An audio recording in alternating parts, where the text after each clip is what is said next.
오늘 하나님의 말씀은 시편 125편 1절에서 126편 6절까지의 말씀입니다. 여호와를 의지하는 자는 시온 산이 흔들리지 아니하고 영원히 있음 같도다. 산들이 예루살렘을 두른과 같이 여호와께서 그의 백성을 지금부터 영원까지 두루시리로다. 악인의 규가 의인들의 땅에서는 그 권세를 누리지 못하리니 이는 의인들로 하여금 죄악에 손을 대지 아니하게 함이로다. 여호와여, 선한 자들과 마음이 정직한 자들에게 선대하소서. 자기의 굽은 길로 치우치는 자들은 여호와께서 죄를 범하는 자들과 함께 다니게 하시리로다. 이스라엘에게는 평강이 있을지어다. 여호와께서 시온의 포로를 돌려보내실 때에 우리는 꿈꾸는 것 같았도다. 그때에 우리 입에는 웃음이 가득하고 우리 혀에는 찬양이 찼었도다. 그때에 문나라 가운데서 말하기를 여호와께서 그들을 위하여 큰 일을 행하셨다 하였도다. 여호와께서 우리를 위하여 큰 일을 행하셨으니 우리는 기쁘도다. 여호와여, 우리의 포로를 남방 시내들같이 돌려보내소서. 눈물을 흘리며 씨를 뿌리는 자는 기쁨으로 거두리로다. 울며 씨를 뿌리러 나가는 자는 반드시 기쁨으로 그 곡식단을 가지고 돌아오리로다. 아멘. 오늘은 시편 125편과 126편 두 편을 보게 됩니다.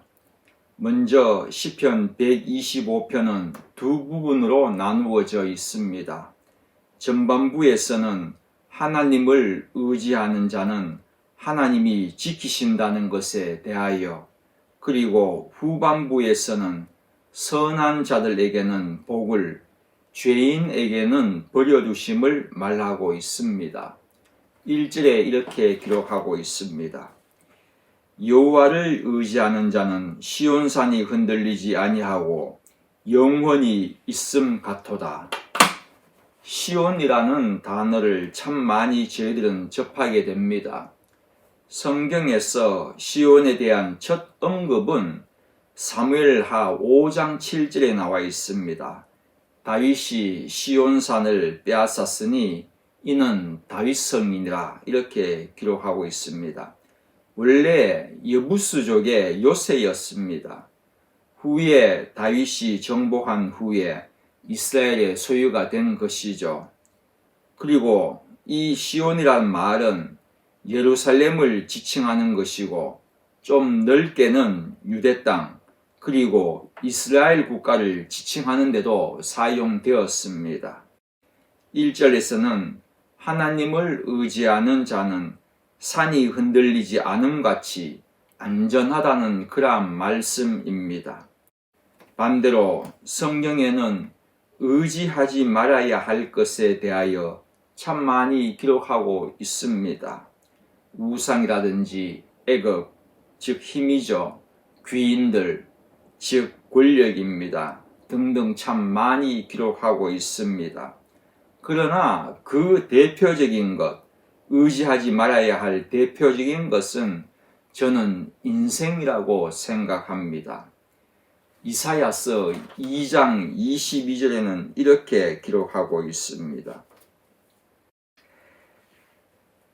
너희는 인생을 의지하지 말라. 그의 호흡은 코에 있나니 새말 가치가 어디 있느냐.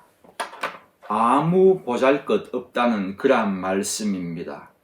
그러면은 왜 우리가 인생을 의지하면은 안 될까요? 답은 아주 간단합니다. 물론 풀과 같이 곧 시들어버리는 그러한 존재이기도 하지만은 그의 호흡이 끊어지면은 흙으로 돌아가는 존재이기도 하지만, 그보다도 인생을 의지하면은 안 되는 이유는 아무리 강한 인생일지라도 이 세상의 주인이 아니기 때문입니다. 또 인생을 의지하면 안 되는 이유의 한 가지는 사람을 의지하면은 도움을 받을 수 있는 것은 그 사람의 역량만큼입니다. 더도 아니고 덜도 아닙니다. 딱 그만큼이기 때문입니다. 그러나 우리 하나님의 능력이라는 것은 무궁무진하지 않습니까? 여러분 꼭 기억하셔야 합니다. 인생만을 사람만을 의지할 때에는 어느 정도는 도움이 될 수도 있을 것입니다. 그렇다고 계속 하나님을 무시하고 사람만을 의지하신다면 하나님이 언젠가는 확 꼬이도록 인생으로서는 도저히 풀 수 없도록 하실 때가 분명히 있다는 것을 기억하셔야 할 것입니다. 저는 오늘 한마디 더 하고 싶습니다. 인생을 의지하지 말아야 하는 행동 중 절대로 해서는 안 되는 일은 점이나 운세를 보는 것입니다. 교인들 가운데 점 보는 사람이 약 30%나 된다는 그러한 내용을 참 많이 접할 수가 있습니다.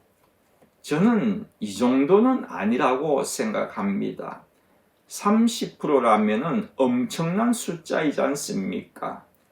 3명이 모이면은 그 중에 1명은 점이나 운세, 무당을 찾아간다는 그러한 이야기인데, 그것은 제가 아무리 생각해도 정말로 잘못된 데이터이고요. 들어있긴 있는 모양입니다. 그런 사람 중에는 대부분 운세를 위해 찾는 사람도 있고 앞이 꽉 막혀서 찾는 사람도 있을 것입니다. 제가 살고 있는 이케부쿠로라는 역의 지하에도 보면은 통로의 한쪽 벽으로 그렇게 상점이 이렇게 쭉 줄지어 있습니다. 죄송합니다. 설교 중에 계속 이렇게 팅팅 소리가 나는데 제가 좀 급한 상황이 있어가지고 계속 연락이 오고 보내고 하기 때문에 그렇습니다. 좀 양해해 주시기 바랍니다. 이거 제가 끌 줄도 몰라서 끌 수도 없습니다. 한쪽 벽으로 이렇게 상점이 쫙 줄지어 있습니다. 거기 보면은 부스 4개를 차려놓고 점 보는 곳이 있습니다. 제가 이제 그곳을 지나가면서 누가 여기서 점을 보겠나 그런 생각을 했습니다만은 의외로 많은 사람이 그 안에서 점 보는 모습을 제가 볼 수가 있었습니다. 불신자들이야 당연할 것 아니겠습니까? 그런데 성도들 가운데서도 점을 보는 사람이 있다는 것이 문제라는 것입니다. 점을 본 성도에게 왜 점을 봅니까? 라고 물으면은 점 보는 것을 재미로 본다고 그렇게 답한답니다. 저는 그런 사람에게 정말 말하고 싶습니다. 재미로요? 재미로 그렇게 했다고요? 그러면은 재미로라도 성경을 읽고 재미로라도 기도를 좀 해보세요. 이렇게 저는 참 말하고 싶습니다. 이런 행위는요, 하나님이 절대로 용납이 안 되는 일이라고 성경에서는 못을 박았습니다. 혹시 우리 가운데서 점 보시는 분 계십니까? 여러분들은 하나님의 무서움을 아셔야 합니다. 하나님의 그 심판의 무서운 공의 아래에서 생활할까? 아니면 하나님을 의지함으로 그 사랑 안에 내가 살아갈까? 답은 너무나도 명확하지 않습니까? 우리 인생은요, 매사에 하나님을 의지해야 한다는 그런 말입니다. 하나님을 의지하려고 할 때 가장 먼저 그 행동으로 나타나는 것이 무엇이겠습니까? 여러분들께서 하나님을 의지할 때에 가장 먼저 나오는 행동이 무엇이냐고요? 그렇습니다. 기도입니다. 여호와를 의지하는 대표적인 일이 우리 성도로서의 하는 행위가 기도일 것입니다. 우리들은 참 잘하는 말씀이 있습니다. 내가 새벽을 깨우리라. 얼마나 좋은 말씀입니까? 시편에는 2번이나 이 말씀을 사용하고 있습니다. 새벽을 깨우겠다는 표현을 사용하고 있는데 57편 108편 이렇게 새벽을 깨우겠다고 하고 있는데요. 여기에는 찬양과 감사를 위해 새벽을 깨우겠다는 그렇게 표현을 사용하고 있습니다. 찬양과 감사도 기도의 시간에 나타나는 그러한 고백이지 않습니까? 그러나 시편 119편 147절에 보면은 내가 날이 밝기 전에 부르짖었다고 그렇게 기록하고 있습니다. 이 말씀은 하루가 시작하는 첫 시간을 기도로 시작하겠다는 의미도 당연히 있지만 하나님이 내 삶의 인도자이십니다라는 고백이기도 하고 나는 하나님만을 의지합니다라는 고백이기도 한 것입니다. 여러분은 이 시간 새벽제단을 쌓고 계십니다. 하나님을 의지하기에 쌓고 계시는 것 아닙니까? 그러한 성도들에게는 시온산과 같이 흔들림이 없다고 그렇게 기록하고 있습니다. 2절에는 하나님께서 영원까지 지켜주신다고 그렇게 기록하고 있습니다. 126편을 보겠습니다. 126편은 이렇게 시작하고 있습니다. 여호와께서 시온의 포로를 돌려보내실 때에 우리는 꿈꾸는 것 같았도다.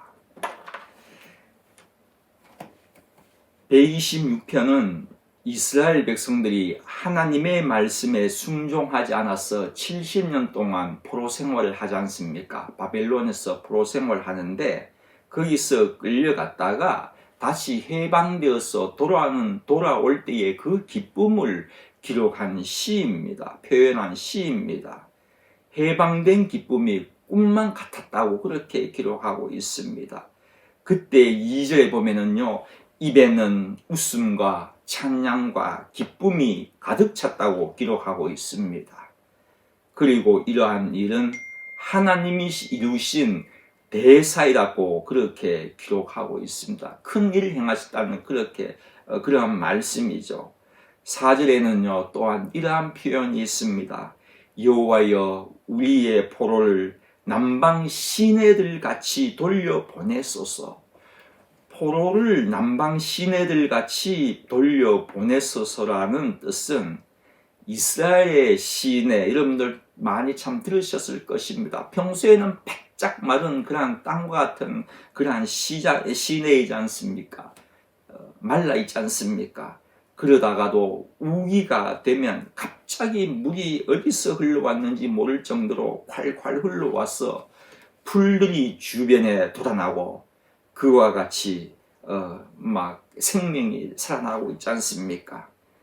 이 말씀은 그와 같이 많은 백성들을 일순간에 순간적으로 돌려보내주셔서 활기가 돋도록 해달라는 그러한 표현입니다. 4절 말씀은 그러한 표현입니다. 기도이죠.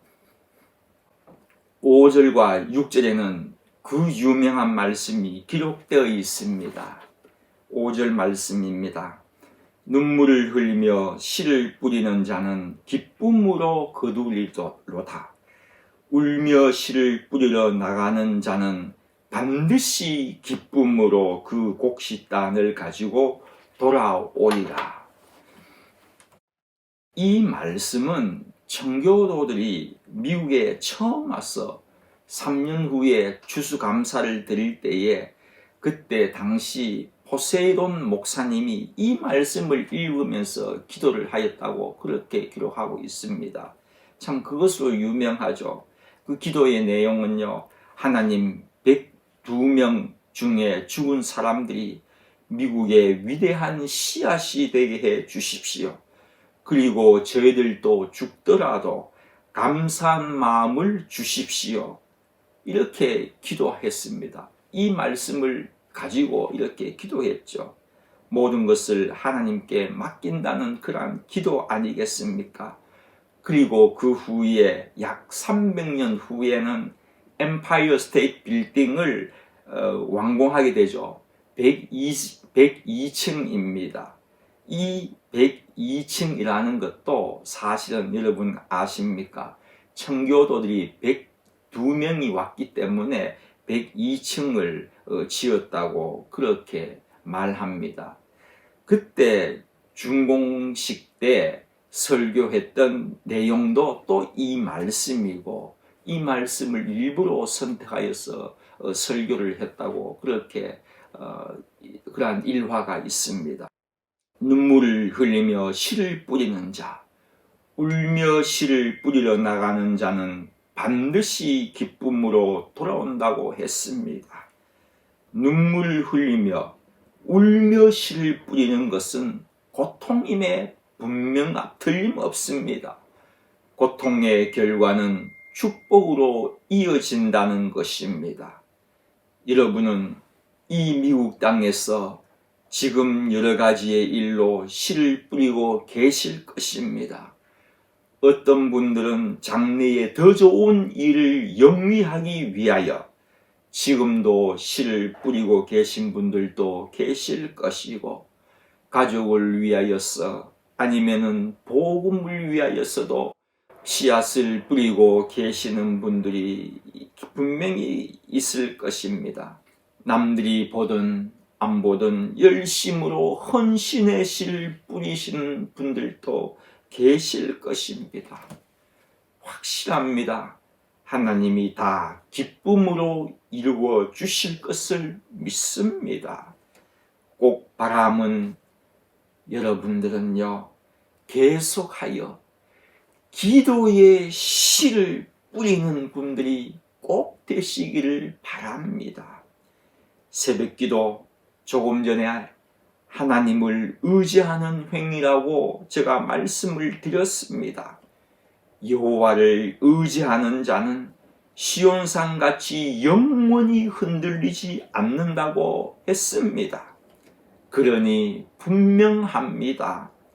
여러분의 기도는요, 하나님의 흔들림이 없으신, 변함이 없으신 그 하나님의 마음에, 품속에 분명히 남아 있을 것입니다.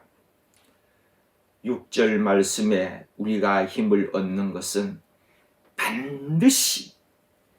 반드시라고 기록되어 있습니다. 반드시 기쁨으로 그 곡식단을 가지고 돌아오리라. 반드시 기쁨으로 이루어 주신다는 것입니다.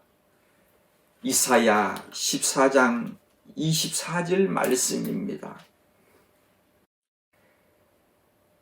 만군의 여호와께서 맹세하여 이르시되 내가 생각한 것이 반드시 되며, 하나님께서 맹세하셨답니다. 무엇을 맹세하셨습니까? 반드시 되며 내가 경영한 것을 반드시 이루리라. 누가 이루냐가 참 중요하지 않겠습니까? 하나님이 반드시 이루시겠다는 것입니다. 우리 하나님은요, 말씀만 하시는 분이 아니라 반드시 이루시는, 무슨 일이 있어도 이루시는 분이시라는 것입니다. 성도 여러분, 그 이루신 최대의 사건이 무엇인지 여러분 알고 계십니까? 하나님께서 반드시 이루신 최대의 사건이 무엇이겠습니까? 십자가의 사건입니다. 다 이루었다. 여러분, 우리 주님은 예루살렘 성을 입성하실 때에 호산나 찬송하리라라고 모든 백성들이 외칠 그때 예루살렘 성의 왕좌에 앉으셔서 이 말씀을 하셔야 하시는 분이 아니십니까? 모든 영광과 존귀를 한 몸에 안으실 때에 이 다 이루었다는 이 말씀을 하셔야 하는 것이 아니냐고요. 보라, 내가 다 이루었노라 하시면서 얼마나 멋진 장면이겠습니까? 왕자에 앉으셔서 보라, 다 이루었다. 정말로 멋진 장면이지 않습니까? 그러나 우리 주님은요, 죽음의 문턱에서 연약한 한 인간의 모습을 보이시면서 마지막으로 하신 말씀이 이 말씀이었다는 것입니다.